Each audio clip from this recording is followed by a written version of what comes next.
সেজেছে, হিজরা লীগ সেজেছে, আবারও কখনো কখনো হিন্দু লীগ সেজেছে, আবার নতুন করে সুন্নি লীগ সেজে রাজপথে নামতে চেয়েছিল। সুন্নি ভাইদের ধন্যবাদ দেই, তারা তাদের সুযোগ দেয়নি, লাল কার্ড দেখাইছে।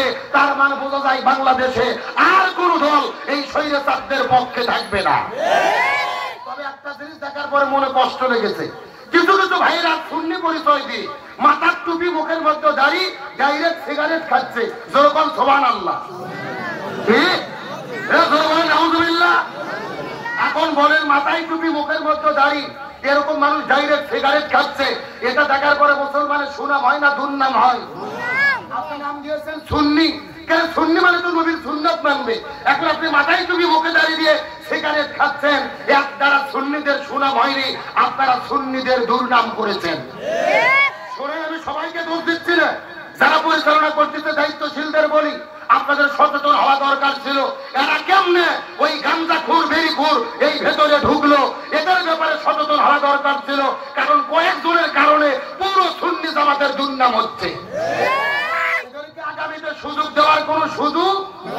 আর কিছু কিছু সুন্নি নাম দিয়ে আবার মিছিল করতেছে, জামাত শিবির রাজাকার, এই মুহূর্তে বাংলা সার। কেন তোরা গেছো ফিলিস্তিনের পক্ষে মিছিল করতে, এখানে জামাত শিবির কোথায় দেখা আসলো? কথা কোন না? তার মানে বোঝা যায় এই 2-4 জনই হলো ওই স্বৈরাচারের দোষ।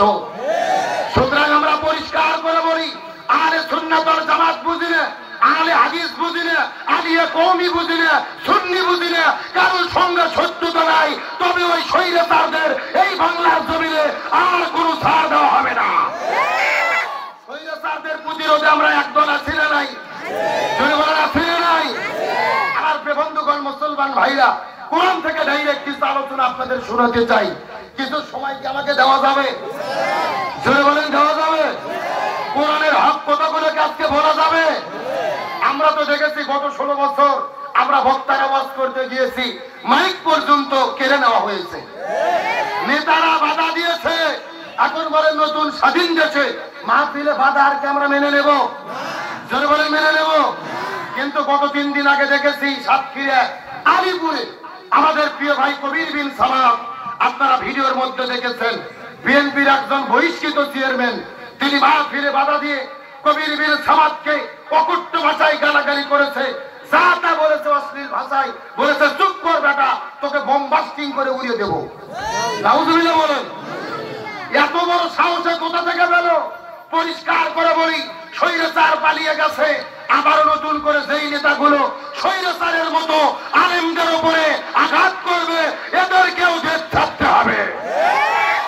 আলেমদের উপরে আঘাত আমরা মানবো, মেনে নেব?